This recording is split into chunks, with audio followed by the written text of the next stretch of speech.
We just heard the song Vegetables from the Beach Boys' legendary unreleased album, Smile.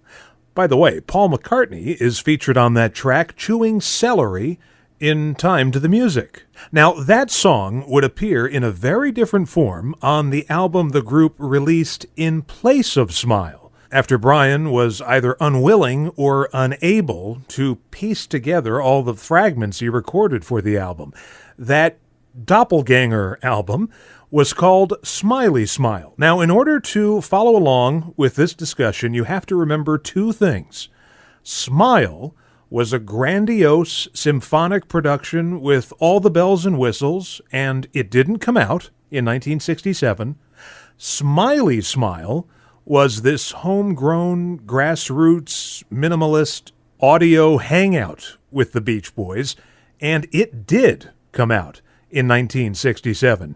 Joining us to weed through all of this mess and try to explain what happened and why it happened is editor of Endless Summer Quarterly magazine and the host of the Good Vibrations podcast, David Beard. David, welcome back to the show. Hey, thanks for having me on. I think we should start with the end of the Smile album and the beginnings of what became the Smiley Smile album. Despite both albums having the word smile in the title, they're very different projects, but forever linked. Yes, and there's a couple of reasons. First and foremost, a good chunk of the material that Brian wrote with Van Dyke Parks transitioned onto the Smiley Smile album, in different forms, of course, but still. You have Heroes and Villains, right? Vegetables, She's Going Bald, which start as he gives speeches, Wind Chimes, Wonderful.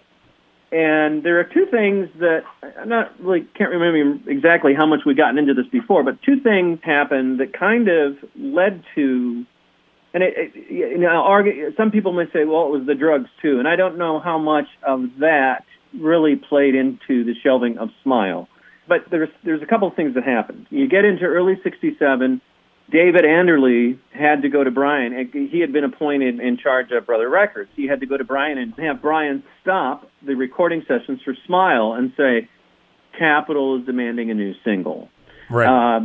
So Brian had to stop what he was working on at that point, and he began to dedicate his attention and his creativity into the Heroes and Villains single, which became, similar to Good Vibrations, a very grand, dynamic thing that Brian was after, his creativity. He spent like 3 months working on the thing.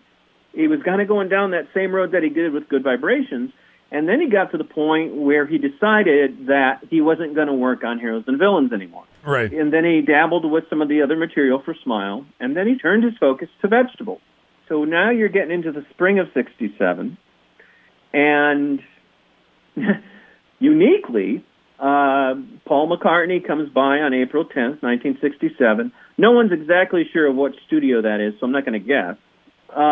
There's a really interesting article that we ran in the summer edition of Endless Summer Quarterly that came from Andrew Sandoval's collection, which I thought was fascinating. He posted it on Facebook, and I just went, oh, my God, what an interesting read. And it's where Paul McCartney... It was in a. Let me get it right here in front of. Bear with me for just a second. I thought I was ready, but I'm not. That's all right. Okay, here it is. This is from an April 22nd, 1967 Disc and Music Echo magazine article excerpt where Paul visits the studio and does the celery, and this is Derek Taylor reporting. So Derek Taylor had been the Beatles publicist. He came over and then became the Beach Boys publicist. Right. And and before I read an excerpt of this, I want to mention that this, to me, was the other factor of Brian getting overwhelmed with the Smile project, because Derek Taylor was out running around telling everybody, Brian Wilson is a genius, just wait for Smile. And right. I think that added to the pressure. And I'm not faulting Derek or anything like that. I'm just saying that the build-up of, this guy's the creme de la creme. And he was, let's face it. But, we all know from Brian, Brian told me this himself, and he said it in many, many, many interviews over the years, and he's got the one famous quote, I'm not a genius, I'm just a hard-working guy. Right. He never really, I think that him being pegged that way as a genius bothered him, because then he felt more responsibility and more pressure. And he was already getting pressured from the record label. So he had to shift gears to make Heroes and Villains. Then he gave up on that. Now here, again, I want to give the date one more time. April 22nd, 67. And this is from Disc and Music Echo magazine. Heroes and Villains is not going to be a single. It is, however, going to make history as one of the ones that got away. The talk now is that it will be an album track on Smile, the also famous album not yet complete. Please understand the Beach Boys' delays with product are the result of painful self-criticism. The mirrors into which Brian Wilson looks for reassurance are not always kind. Sometimes there's no reflection at all. Brian's view is that Heroes and Villains, at present, is tormented with over-elaboration on a score of second thoughts cruelly chipped from his bump of caution. It was ever thus with great men.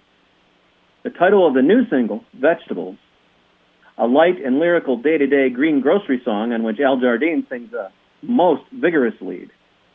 The other side is wonderful, and I only heard improvised at the piano with the boys, humming the new theme for Paul McCartney.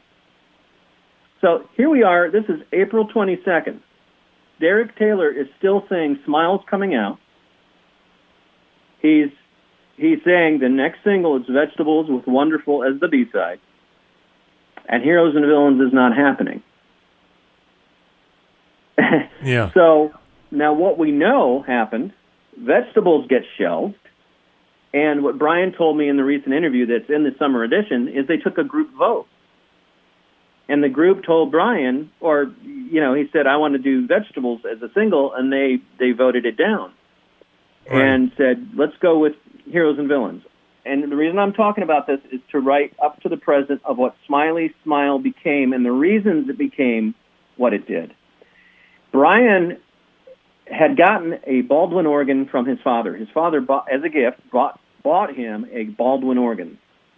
Now, what we know from the Love and... I'm going to go off a little bit here again. What we know from the Love and Mercy film, what we know from Brian's book, what we know from Mike Love's book, is that Murray Wilson was a key figure in Brian Wilson's life, and Brian never stopped trying to get his approval. Okay? Right. So the father buys a Baldwin organ. Smiley Smile comes out, and the entire album is framed around the music of the Baldwin organ. It's such a minimalist album, and by that I mean it's not nearly as produced as everything leading up to it. Yeah. So when you hear it, you automatically, well, with the exception of Good Vibrations, of course, but when you hear it, you're like, wow, this isn't the same production technique. Sure. This is and another note as we're talking about this, and this is a really relevant note, is that this was an album with the two exceptions. One, Good Vibrations had already been recorded and released October 66, and Vegetables, part of it, as I noted, some of it had been recorded at a studio when Paul McCartney dropped in. But the rest of the Smiley Smile album was recorded in Brian's home studio, which was just built. It was just converted. His living room had been converted into a studio, so it wasn't even complete. Right. They were building it. They kind of just got enough of a setup going with wires running down the hallway, so Brian could just kind of get out of bed and work. The Wrecking Crew, suddenly they were gone. Another distinction, Brian was still pretty much calling the shots in terms of, here's what we're doing next, this is what we're going to do, but Brian gave kind of the role of organization to Carl. In other words, getting the guys together or working with Brian to get it from point A to point Z. Carl had always been right there by Brian's side, dating back to 65 when the music was changing and the Beach Boys weren't on the sessions. Carl was still on those sessions because he'd show up and he'd sit in the booth and plug directly in. So he was always involved because he understood his role was, well, this music is getting more and more complicated. If I don't play on it and understand it, then we're going to go out on the road and we're going to be screwed. So he understood from a professional musician standpoint that he had to be there. He had to understand what was happening, and he dug it. that's the other thing about it all, is he really dug it. And as odd as Smiley Smile may be, and it does have some oddity to it, it is really where the Beach Boys are kind of digging each other. But the other thing that's interesting to me is the great Carl Wilson quote, where Smile was a home run, Smiley Smile was a bunt. And my answer to that is, and I wrote this in the summer edition, was if Brian kind of backs off and says, come on, guys, I want everybody involved. So your leader, the guy who makes the great dynamic compositions and arrangements, and here's it all in his head, decides he's going to hunker down behind the Baldwin organ and jam with you, okay? Well, certainly you're going to go from a home run to something else. But now, again, though, I'm going to say nothing's going to change what Smile and the Smile Sessions are for me. I think it's the most brilliant music ever written or recorded by anyone, anywhere. And I love music of all sorts. But when you get into Smiley Smile, and I wish like heck Cabanescence would have been on there, because it was finished. Let's face it. Right. Cabanescence could have been a part of Smiley Smile. It would have been perfect. And you get into what Smiley Smile actually is, not what it isn't. So now you're getting into a discussion of what actually it is. And what it is, what you get with Smiley Smile, because it's in Brian's house, for the most part, you get the Beach Boys, the original Beach Boys, Brian, Dennis, Carl, Mike, and Al, in the summer, recording a new album together. In pretty short order. And really kind of having a good time doing it. Do it! That's the song Little Pad from the album Smiley Smile. We're talking with David Beard, editor of Endless Summer Quarterly magazine today. So while all of the Beach Boys are hanging out and having a great time, as we just heard, one of them wasn't. In fact, Bruce Johnston temporarily left the group at this time. Yeah. No one's exactly sure when he exited. I think it was around April. He's been quoted as saying things got too weird. Now, that could be, who knows? It could have been where Bruce showed up to a recording session, and maybe it was one of those sessions where Brian said the vibes in the room aren't any good, and he canceled the session after 2 hours. Right. To me, what I hear on Smiley Smile is the group hanging out with Brian, and they're all high. And you can hear it. And Bruce didn't want a part of that. I really think that's what it boiled down to. It could have been one factor. It could have been two factors. It could have been three factors. Who knows? But he left because he saw what we've all historically have seen in documentaries about the Beach Boys or whatever have you, where the dynamic production was gone. But here's the interesting thing. It's not because Brian lost his mind or anything. It's because that's what he wanted to do. He was done doing that, and he wanted to chill. Well, folks, stay right there. We'll be back to go track by track on the Beach Boys' Smiley Smile album in just a few minutes with our guest, David Beard. WFDU FM. We're back talking with Endless Summer Quarterly's David Beard about the Beach Boys' Smiley Smile album. So let's begin with side one, track one, and it's Heroes and Villains. We talked about this song in detail when we were covering the Smile album, but this version of Heroes and Villains is a different animal altogether. Yeah, and this is distinctively different than what Brian had worked on for Smile. He kind of went back and did the grassroots approach to this. Some of the recording for Heroes and Villains was done in his pool, and he did tell me in a recent interview that he did keep a part of that did end up on the part of the single. He couldn't remember which part, but he did remember that he ended up using a part of what was recorded in the pool. And then I said, well, okay, let's clear up a myth here. And I did this with Brian and Mike, and I was like, so was the pool emptied to record in it? And nobody knows for sure. Nobody remembers. Right. Mike says, when you have a pool, you do have to have maintenance on it. I think it makes a nice story that we drained the pool to sing in it. But he says, I don't know. As far as I know, the pool was already empty. Right. So what that says to me is what I was just touching on, and that is they were very experimental as a group at that point. They were supportive of one another, of kind of just saying, okay, let's go try this now. Now that brings us to Vegetables, track two, the would-be single. I enjoy the Smile version. It has some different lyrics, but I was never really satisfied with the Smile version. I much prefer the Smiley Smile version. It's got that throbbing bass sound, and it's very rhythmic with the celery chewing. I've always just loved this version of the song. This version of Vegetables is just really pleasing to the ear. It is such a, as I've said a million times, Cabanescence is my favorite song, and the reason I always give is because it's so visual. You get the sense of the train coming down the tracks, et cetera, et cetera.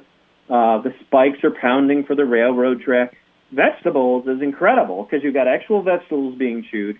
You hear liquid being poured into a glass. You hear ice cubes dropping in. I mean, you hear it. Yeah. It's cool. And Brian actually in the new interview talks about, filling the bottles up. And Al Jardine, from an older archival interview I did with him, he ended up filling up some of the bottles so they could blow into them, where Brian was satisfied with the key of the sound they were making. Vegetables really is, if you really listen to it, it's quite involved.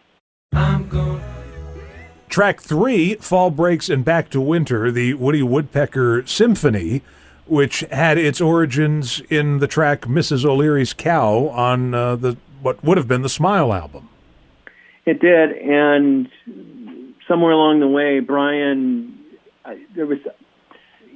got it in his mind that either from the recording of Mrs. O'Leary's Cow or at some point, or during the sessions, a building burned down the street or something to that effect, and he got it into his mind, or he felt that it was a scary song. And so he didn't want a scary song.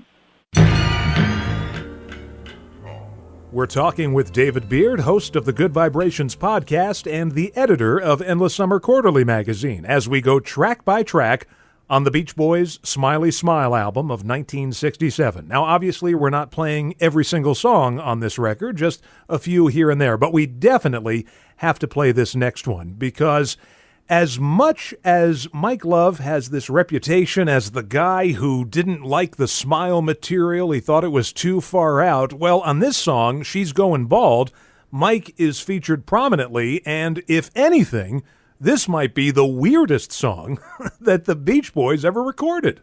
I think it speaks to Brian's sense of humor. He told me in the interview he wanted to hear Mike's voice sped up. Actually, to this day, it reminds me of the Jan and Dean Filet of Soul, which was side 4 of the anthology album, where you hear Dead Man's Curve sped up. Right. And it reminds me of that. And that came first. And I just think of that each time I hear that. It's like it wasn't a purposeful technique. I guess, though, the reason we're talking about it as much as we are is it was very unique for the Beach Boys. All right. Next up, we have the side closer, Little Pad, which we played earlier. And, I mean, I don't know what else we can add about this song, but I guess what's most noteworthy to me, or what sticks out to me, is the fact that the Beach Boys are laughing all over this record. Yeah, they might have all very well been high. Well, yeah. Or, I mean, I'm thinking... I say that in all sincerity. I do. Because... listen to it. Yeah. There's a point where there's kind of some off the cuff. I can't tell if it's a laugh or what it is, but it's just kind of you almost can picture somebody having just taken a hit. Yes. and then joining in. And I don't want to emphasize that too much, but it really is just them kicking back and hanging and partying. Yeah, what you're listening to is not a defeated and depressed Brian Wilson. Absolutely not. Yeah, who is just trying to do something to placate his bandmates. These are, hey, come on over to the house and we'll lay on the throw rugs and we'll do a song. Is what it sounds like. It's like, hey, you know what? Let's try to recreate the experience we had when we first started making music together in a way. Well, listen, and this is something else that was going on with artists in general to me. They made an album for themselves. The issue with that is, I think, in 1967, in terms of what audiences were expecting, audiences were expecting a grandiose production because, after Sgt. Pepper, everybody was doing their own, Pepper. The Four Seasons were trying to do a Sgt. Pepper, then this comes out, and we'll get into it. But this so far is the complete opposite of everything that's happening in music, with rare exception. The Velvet Underground are making minimalist music in New York that is not going to be recognized in 1967 because it's out of step with what's happening. But it is. But we got to back. You said something very important. We got to back up a little bit. Brian is in a weird way, with the Beach Boys here, kind of another pioneering album. Oh, he's totally ahead of the curve because what he's doing is what everybody else is going to do in 1968. Everybody's going to strip it down. He is way ahead here in 67, which accounts for this album not really doing too well and not being recognized. And everybody's ready for the follow-up from Good Vibrations. And Derek Taylor is running around telling everybody, smile, smile. Well, listen, would we be having a different discussion if the word smile was nowhere in the title of this record? If this album had been christened Wonderful instead of Smiley Smile, people have that lingering disappointment regarding Smile. If this album had come out and was just called Heroes and Villains, would it have villains getting hungry? Right? Would it have carried the stigma of not being Smile? I don't think so. Well, we'll get more into this when we wrap up the album, but let's flip it over and get into side 2. It starts off with Good Vibrations, and listen, people can just go back and listen to our previous discussions about Good Vibrations. Exactly. Good Vibrations is there. It doesn't fit to me. It's a great song. It's a great song, so how can you argue its placement? Right. But next song, With Me Tonight, it just feels like another jam. It feels like another... with da da da da, and it's just a jam, and they get to the point where we go, okay, we'll end it there. Yes, very strange. Track 3 on side 2. We've talked about this song before in the context of the Smile album. Here, wind chimes sounds, I don't know. I just envision, the Beach Boys laying on their backs in Brian's house, maybe holding wind chimes and looking at them as they're singing this song. Yeah. The whole tune is kind of almost Peter Riem called it a prank. The song kind of lulls you as a listener into almost a trance. And then it shocks you back to reality with that unexpected fuzz tone. Yeah, it's like you're almost being rickrolled by the Beach Boys. And that'll take us to the next song on this album, which was originally released as a Brian and Mike song, like a solo record, a Brian Wilson and Mike Love as a duo, before it was released on the Smiley Smile album. Do we know why this was initially released as just Brian and Mike? Well, here, I'll read you what they both said. Brian said, when we were writing Getting Hungry, I remember Mike said, I came up with I'm Getting Hungry. Why don't we write an intro and then go right into the chorus? So that's what Brian said about it. Mike said the Baldwin organ also plays a huge part in Getting Hungry, and it was nice to be back writing with Brian again. Good Vibrations proved that our chemistry together worked really, really extraordinarily well, but that was late 66. Smiley Smile was just a mellow and whimsical kind of thing, and Getting Hungry was the last song we recorded for the album and conformed more to the sound we went for on Wild Honey. But to answer, so those were what the guy said. To answer your question, I think the evidence speaks for itself. This was kind of the first song that Mike wrote with Brian again. Mike was always someone quick. If the door opened for him to contribute or collaborate with Brian, he was Johnny on the spot. Right. With lyrics. The decision to release this as a single, I don't know. Maybe they were just testing the waters the same way Brian did with Caroline No. What we do know is it was the last song that was written for the album, and it was a Mike and Brian thing. And then what follows it? An almost entire album of Brian and Mike songs. So this, to me, was the catalyst for Brian and Mike getting back into, as much as Smiley Smile was like as you said, grassroots. Let's go back to how we first did it when we started up. Right. And the reason I feel this was more of a personal decision, and it's not because of the names on the single, it's because of the B-side. Mike and Brian have historically been documented many times when they were young. Both of their books talk about when they were kids, they'd walk along and sing Everly Brothers together.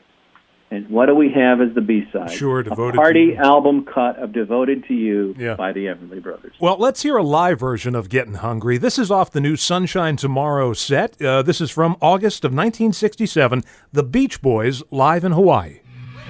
Just heard a live version of a song featured on the Beach Boys' Smiley Smile album, a song called Getting Hungry, as we talk with Endless Summer Quarterly's David Beard. We're going track by track on this record. And up next, we've got the song Wonderful. We talked about this in the context of the Smile sessions. That version with Brian on lead, to me, is the definitive version, but this one with Carl on lead is nice too.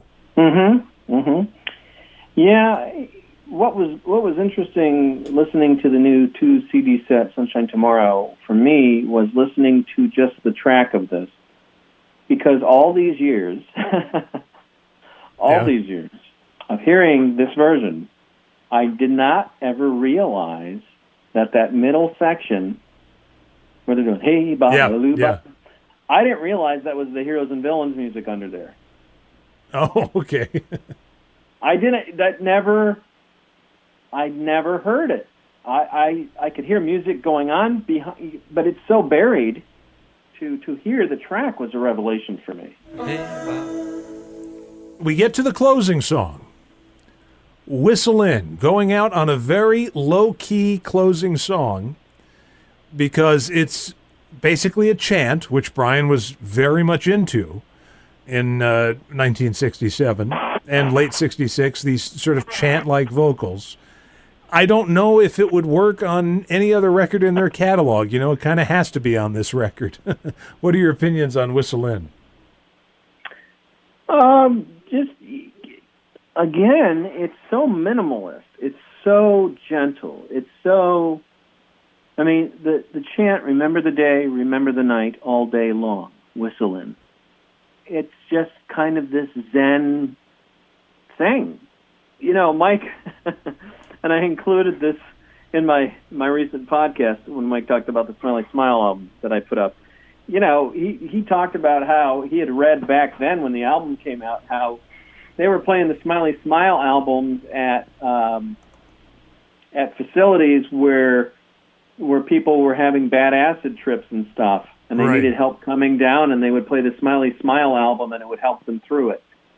So you tell me. I mean, I don't know how often that happened or how factual that is, but that's pretty fascinating to know that you could put this album on, it would take somebody out of a bad place.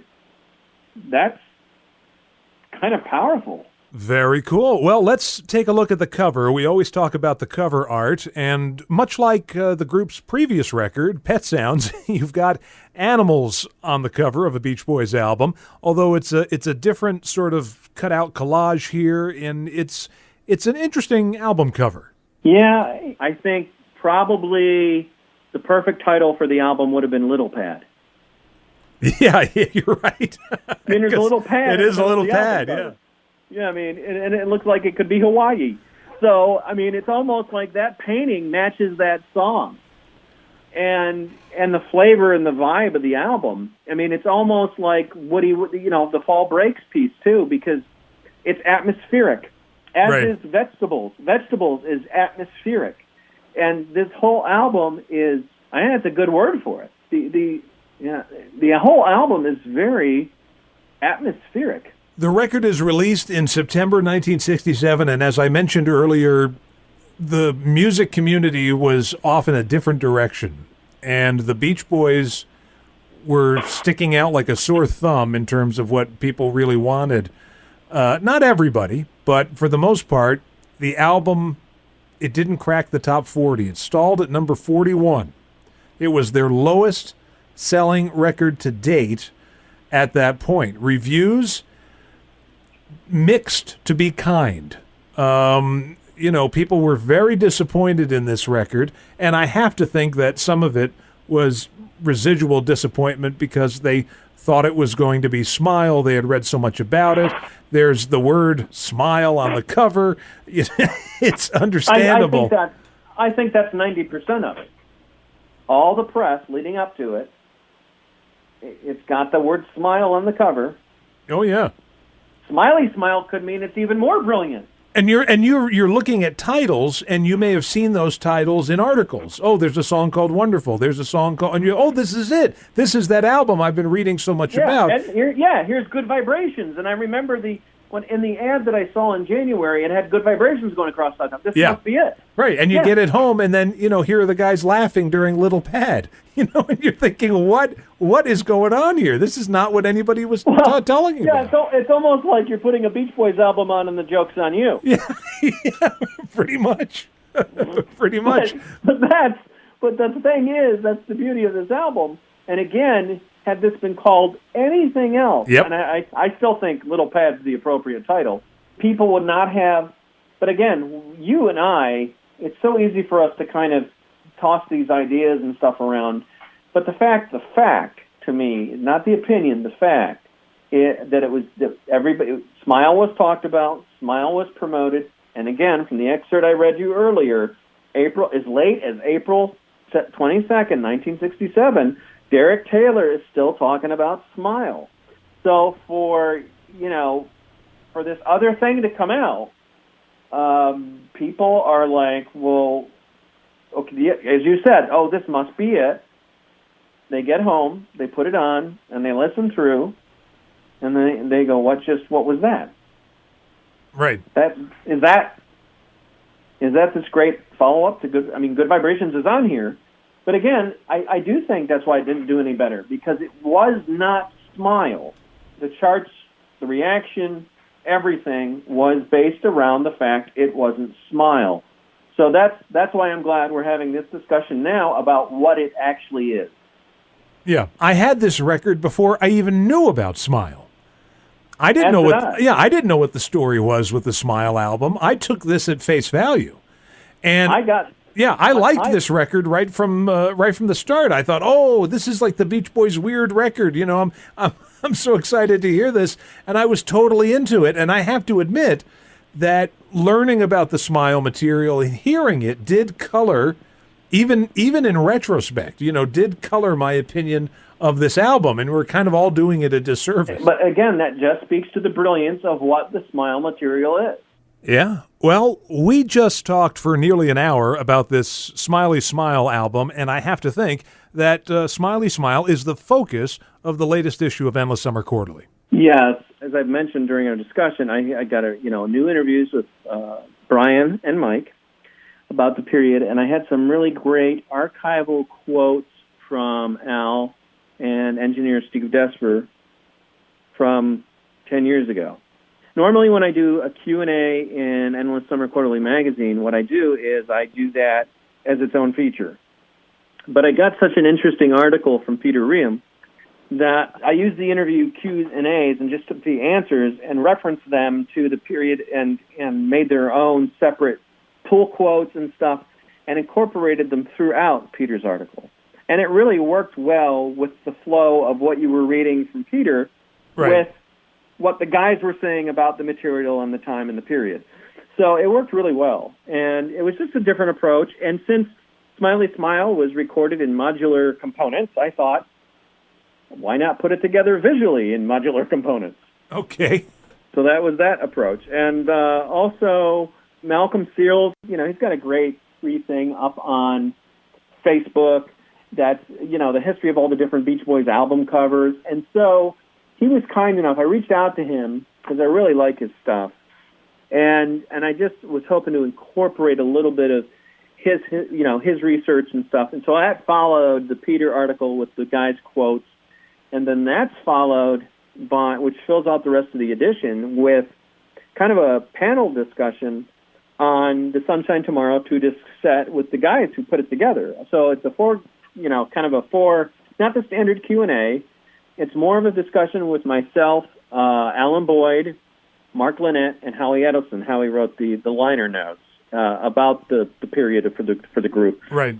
And, of course, archivist Alan Boyd, researched the music and made it sound so brilliant in stereo. And then Mark Lynette put his magic touch on it, and it's an amazing... This new stereo version of Wild Honey is just really, really warm. And we'll get into that in our next discussion. It's a revelation, really.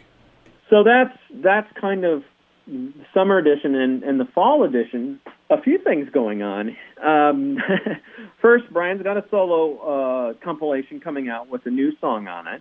Well, a couple of interesting new they're not new tracks, but it's interesting. It's yet to be seen what they are exactly, but we're going to have coverage of that, review of that, and hopefully an interview with Brian about the collection. We're also, because I've already done the interviews with Carney and Wendy Wilson about the Wilsons album, because I was poking around the fire late 2016 going into 2017 and got my interviews done very early this year with the girls because I've loved that album. And it's nice that Brian's on that album, right? But that is absolutely, for me, the girls' best work. It's a lot of it they wrote themselves or co-wrote. A lot of it comes from their personal experiences, and there's no China Phillips on it. It's not Wilson Phillips. It's Wilson, and it's really special. It's very personal material. So in that regard, I kind of think of it as Carney and Wendy's pet sounds, and to have Tony Asher and Brian on it, kind of makes it that way. But it's really a valuable collection. I think it may be re-released coming up here this fall. I'm hopeful. I haven't heard anything recently about that, but I do hope that happens because it's out of print, and it's really a remarkable collection. Plus, we have another Peter Riem article about the Laid in Hawaii project and what the Beach Boys were doing, and, that whole process of them going to Honolulu. And so Peter writes a pretty interesting article about that. And then Ian Rustin, he's contributed an article that kind of spans the Beach Boys as a touring unit from 67. And there's a lot of insight in there to some of what we were talking about with Bruce Johnston and his feelings towards the group at that time. So that's going to kind of be the fall edition. Wild Honey could leak into that. If not, then Wild Honey will get pushed into the winter. Even though it's coming out, the LP, we've got it on the 2-disc set now in stereo, and we also have the LP in stereo. It's still something it was released December of 67, so my sense is that we're still going to go ahead and do a Wild Honey edition towards the end of this year. And, of course, for subscription information, the website is esquarterly.com, and there's Endless Summer Quarterly on Facebook, and you can also find links on Facebook from that page to the Good Vibrations podcast, hosted by our guest today, David Beard. All right, David, well, I'll tell you what, we'll do it again real soon. Thanks for coming on again. All right, man. Take care of yourself. You too. I want